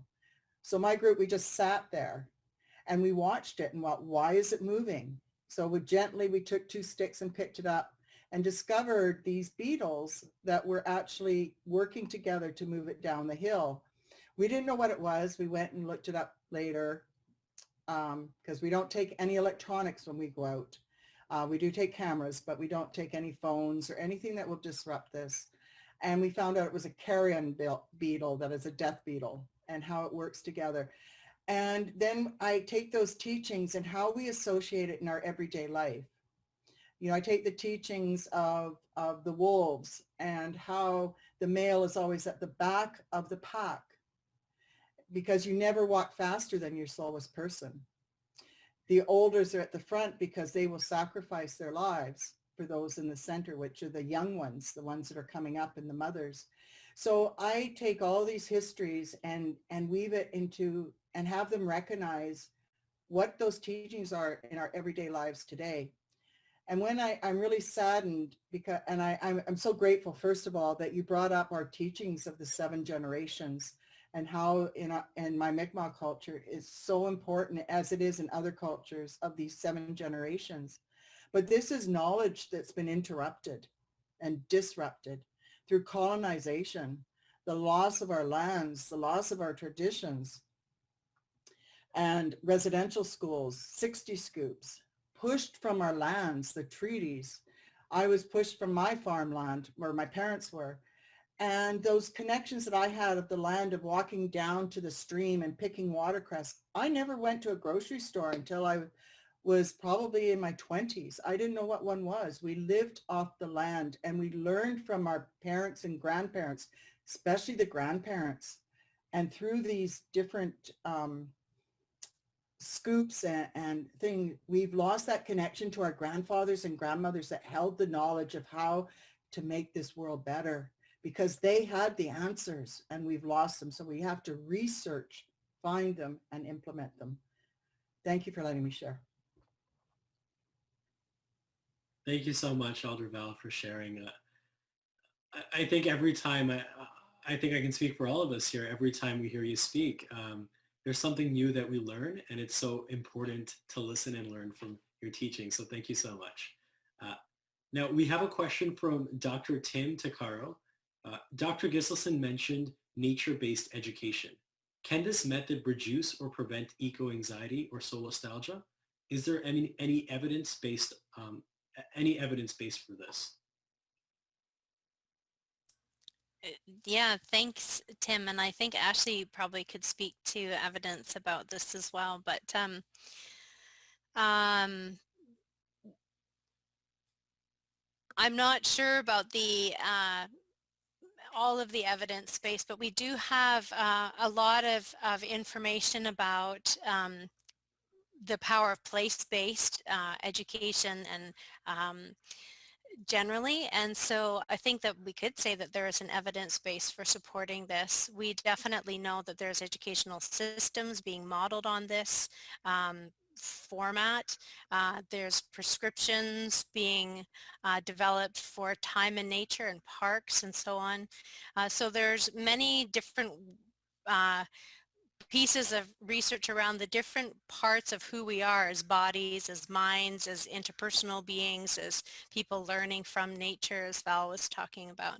So I think when you bring all of those different bodies of evidence together, probably the evidential support for this kind of place-based work is very comprehensive in terms of learning for youth. Actually, I don't know what you think about that. Yeah, I don't have anything else really to add. I'm trying to think of, I mean, we see a lot around sort of the importance of place-based or, forest schools or things like that in terms of what it does for overall well-being and interconnectedness. But I'm thinking particularly within sort of the climate change piece, I can't think of anything that I've seen connected to that, but it's just in the more general, human flourishing and raising healthy young children and sort of adolescents. Wonderful. And Ashlee, you talked earlier about harnessing ecological grief to lead to collective action. We have a question here from Dr. Charles Helm, who is a family physician who's used to helping grieving patients. He asks, how do you harness ecological grief without becoming depressed? We know that grief has many features in common with depression, but people who are grieving still feel whole and good inside themselves. But sometimes maladaptive grief can turn into depression. So how do we prevent ecological grief from turning into depression in the first place? Well, Dr. Chris, that is that's a key question. I mean, this is something that people are grappling with, and I certainly feel that there are others who are joining us today, particularly Dr. Susan Clayton, who is in a much better professional and, academic position to answer this question. I think the key is going back to what we talked about a little bit earlier around finding the things that we know already work to support mental health. And things that, finding those strong family and friend connections, accessing counseling and mental health services, getting outside, finding those moments of awe where you can really connect to nature and to place. But it's, I think this is something in the work that I do, and particularly talking to people, who work on the front lines of activism, is that very fine balance between feeling the ecological grief and having it as a motivating factor, and then having it switch into a debilitating factor or an isolating factor or a depressive factor. And I think that, this also ties into the conversations we've been having around burnout. And so, I wish there was an easy answer or an easy solution, but I don't think that there is. I think part of it is actually a sort of existential shift in how humans look at themselves within the natural world and how we frame grief.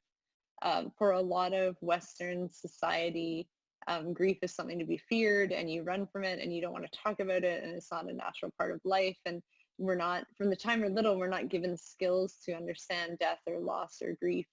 And I think that actually is in many ways a societal change around how we understand times of loss.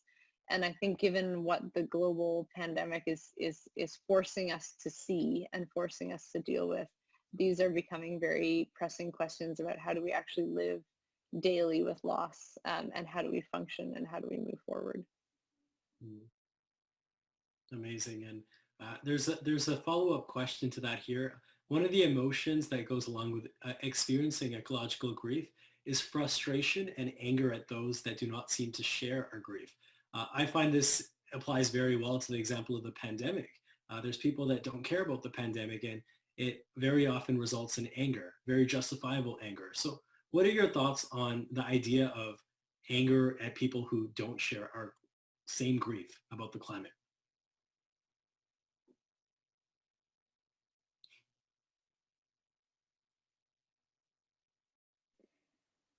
I feel like Elder Val might have the, the wisest counsel through this about what to do with those emotions. Thank you. And I wasn't paying attention because I was answering someone's question. So in my culture, we don't carry anger.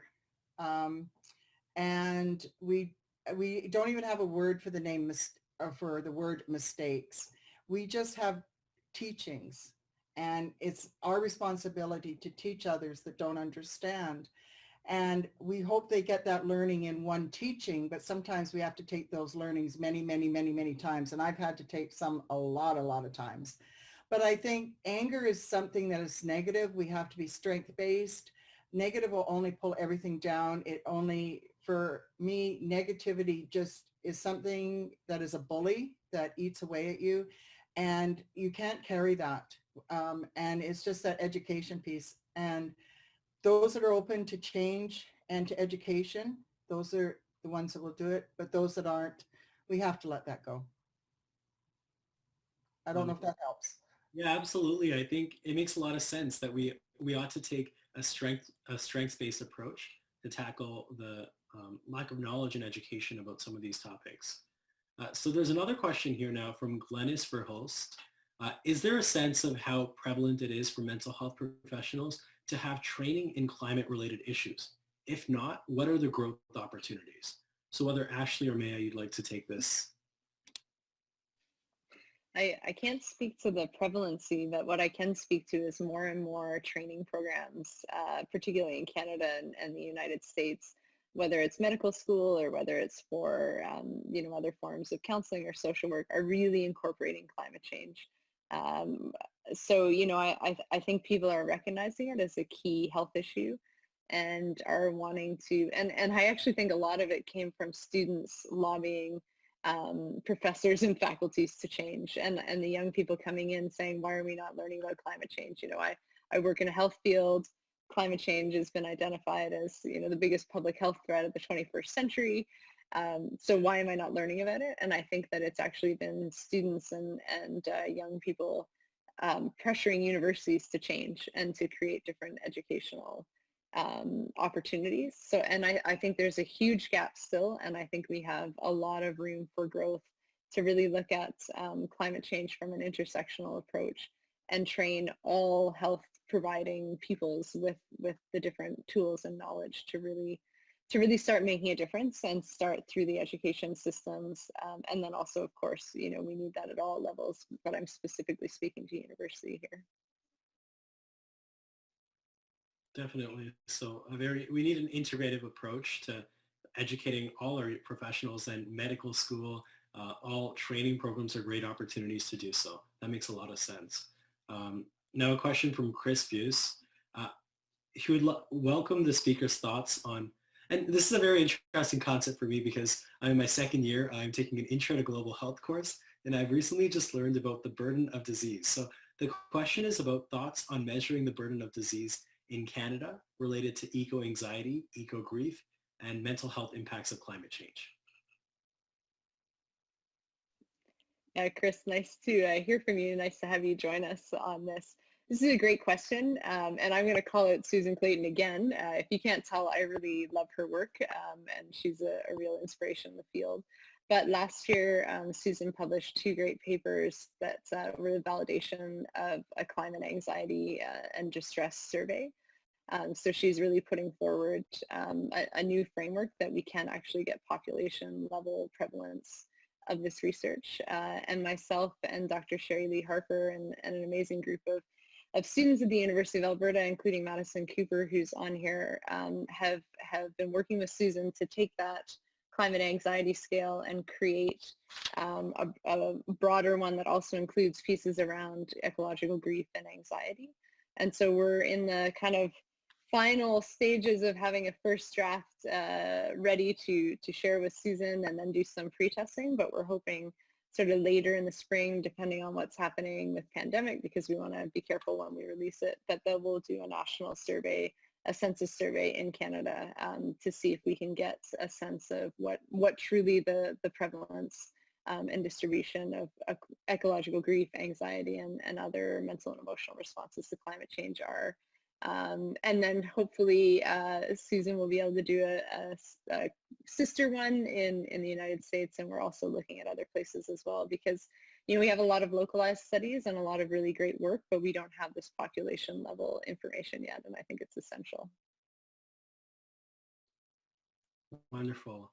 And for a final question, we have a question from Anuradha Verma, and the question is, and I think this is mostly directed towards Maya. Would you be able to share any reflections on integrating disability justice into this work? Mainstream and even some progressive perspectives on mental health see MAD folks as people who have deficits. Some environmental perspectives work with the assumption that madness isn't present already, and systemic oppression has a lot to do with this. What would it look like to have a conversation about climate change and mental health that centered MAD folks, especially MAD folks in communities disproportionately impacted on Turtle Island, but also importantly, global conversations about this? I think that's a really wonderful question, and it's a very important thing to do on so many levels, from the working on the stigmatization of mental health through to foregrounding place-based knowledge, living experience, truth-telling. And I think of R.D. Laing and the whole psychiatric movement trying to really talk about, sometimes it's the people who are labeled as mad who are actually the sane ones, responding to the conditions and norms in society that are really untenable and unacceptable. So, and also it's really important when we're trying to even again going back to this idea of intersectionality, of hearing from the different voices of people, just from a very practical equity oriented way of gathering story about what's happening. We really do have to reach out and listen to what's happening for all people and really elevate those voices.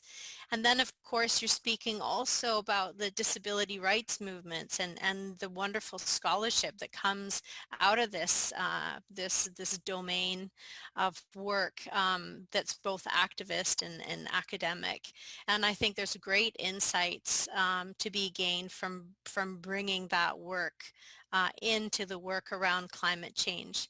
But yeah, indeed, to be so shaken and distressed, be made mad by the situation is actually a very reasonable response. And then of course I'm really interested in how do we bridge that experience to the experience of children. What insights could that offer us in terms of children who are in acute distress? And there are some children in acute distress around climate change, around ecological devastation and so on. So that would make okay, that experience and give us space to have a conversation about what's happening for these children and how to support them better. So there's so many opportunities in the question that you ask. So thank you very much. Great.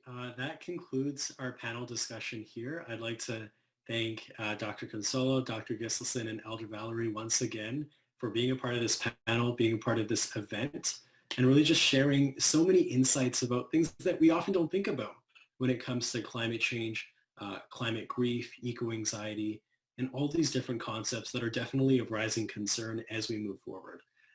So I'd like to thank you once again. And with that in mind, I'm just going to give a few closing remarks, and then I'll transition to Andrea, who will allow Elder Valerie to do a final closing statement. So if anyone does have any questions that were not answered at this time, please feel free to email them, and we will definitely get back to you. Might be a few days, but I think with the recording as well, it'll all be able to come back.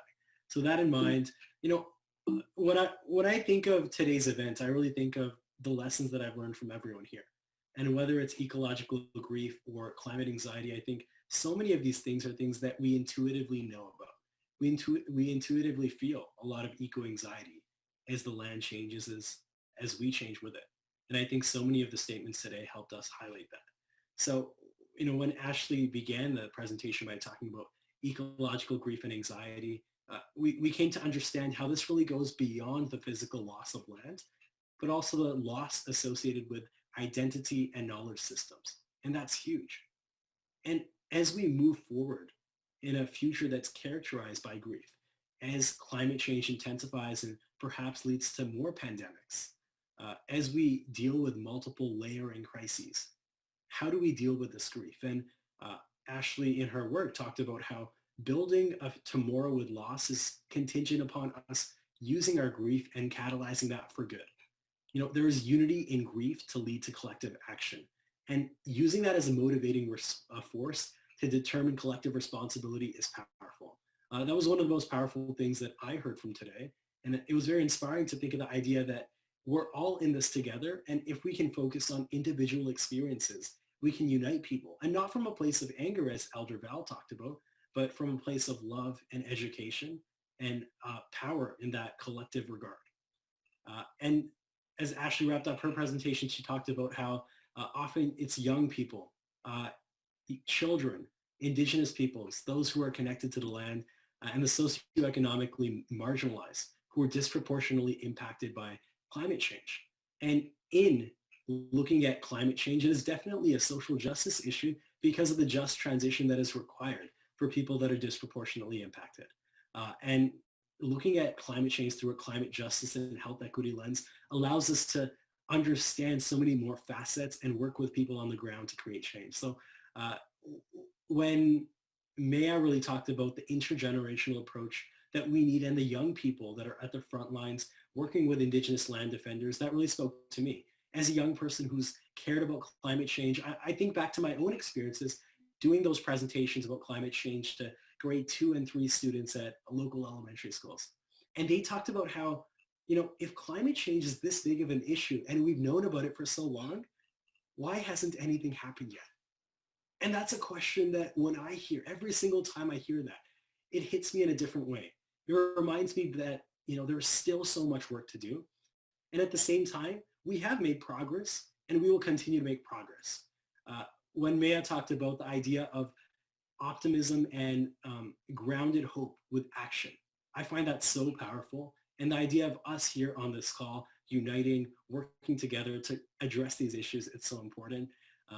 So with that in mind, I really do think that the idea of experiencing environmental agency, allowing young people to be at the forefront of these movements, really listening to people and working with communities to create change is of the utmost importance. Those are my major takeaways from this presentation. And those are definitely things that I will continue to do as I go into research in this field, as I go into further studies in this field, and as I continue my climate activism work. I know that the young people on this call, I really do hope that people are feeling inspired.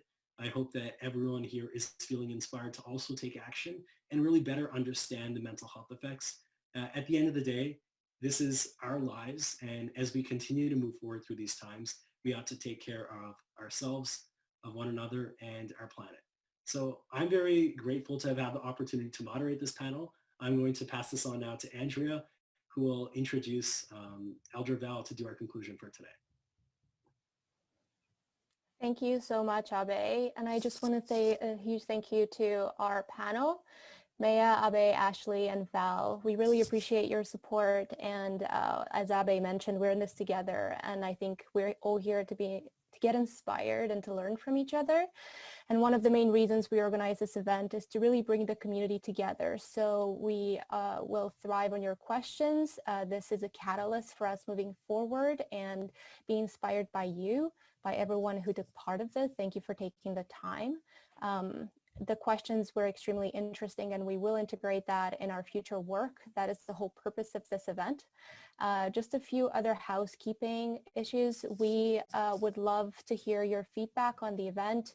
If you have any other questions or comments, if you want to share your contacts for your organization, please do so. We just posted the Survey Monkey in the chat box. I will also share my screen to share the Survey Monkey. It would be great for everyone to help us design further events, so any comments and feedback would be much appreciated. And just know that we do intend to integrate your contributions into future research work and activism and everything that we do for this field. So thank you again, and I will now pass it on to Val, who will be doing the land, traditional land closing.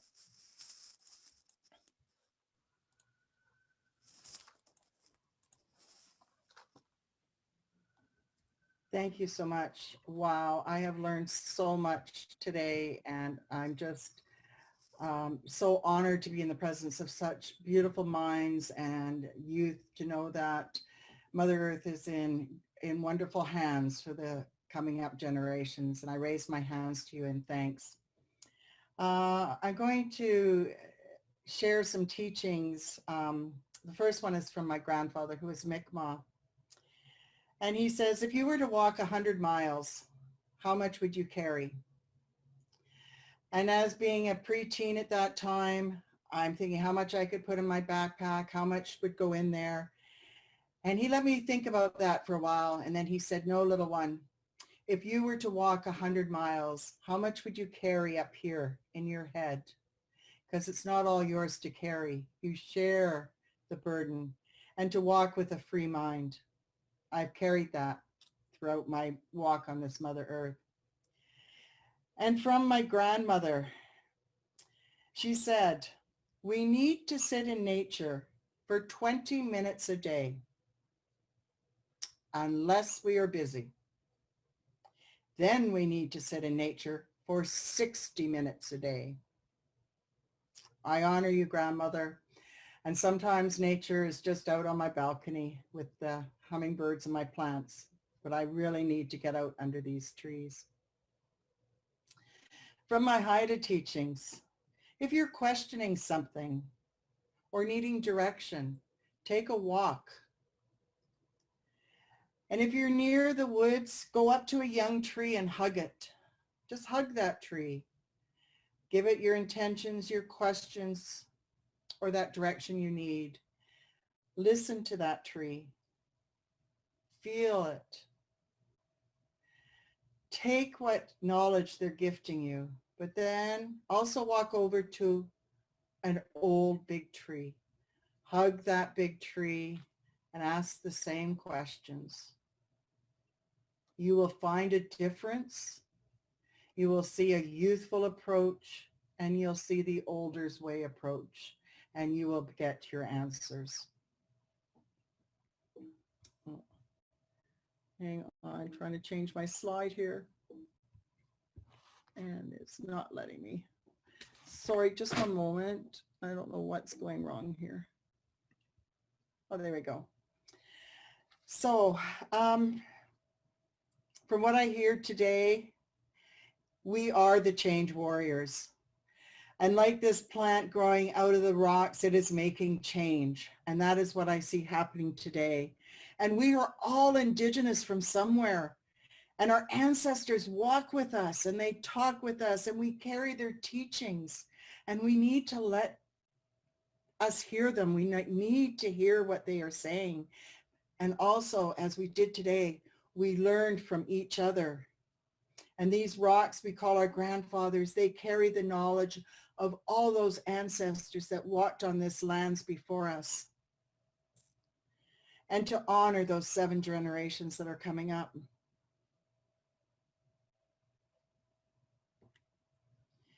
We were all gifted 4 medicines. when we all came to the beginning of Mother Earth, when we all came here as two-leggeds, or as you call humans. Air. Take a deep breath as we take in all this information. Just put our feet on the ground, because when we put our feet on the ground, we feel the energy from Mother Earth coming up. And if we were meeting together, we'd be standing in a circle, because we would end this in a circle. And when we stand in a circle, our heartbeats actually start beating all as one, because the first heartbeat we hear is that of Mother Earth. And as we take another deep breath in, we'll feel her energy come up through our bodies, and anything we don't need to carry, just shake out through your hands. And as we take another deep breath in, we push what we don't need to carry off our shoulders and let it go. And if we need it back, we bring it back one at a time, so we don't carry too much. And when we were given this first medicine of air, it teaches us gratitude. And I'd like you to take a few seconds to just think of what you are grateful for in this moment, at this time.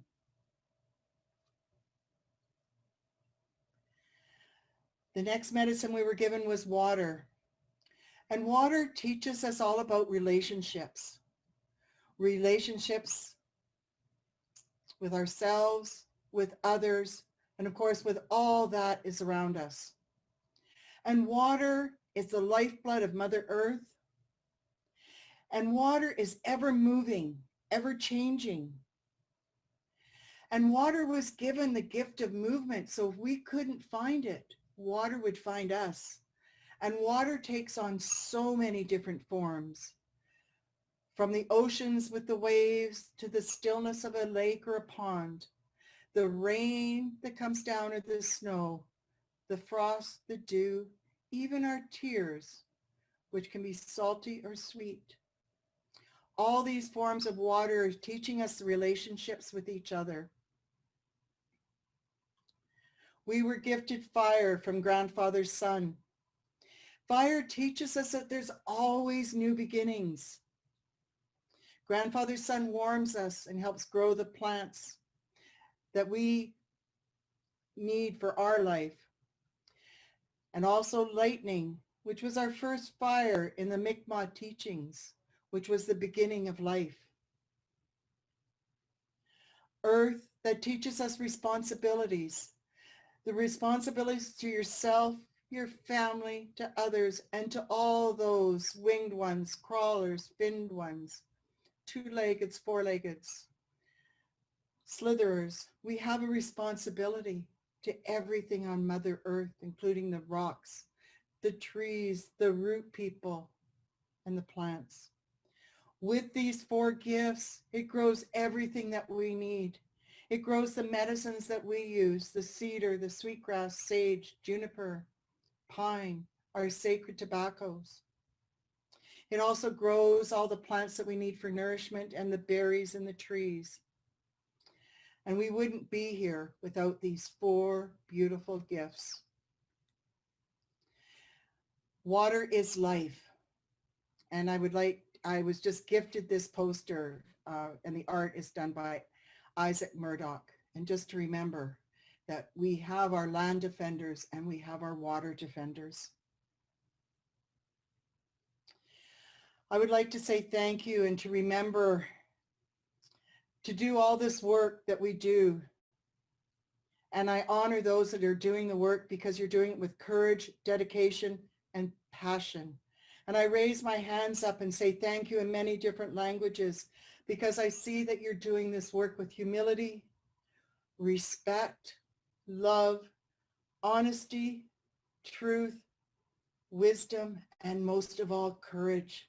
And we say, and you may have heard it before, we're doing this in a good way. Thank you. And I'd like to thank those that keep our home fires burning, those that stay at home so that we can do the work we do today. And I'd just like to say thank you. Give yourselves a hug for the work you do. And just say, Nasamat, we are all one, all my relations. We Ellen Hawa. Thank you.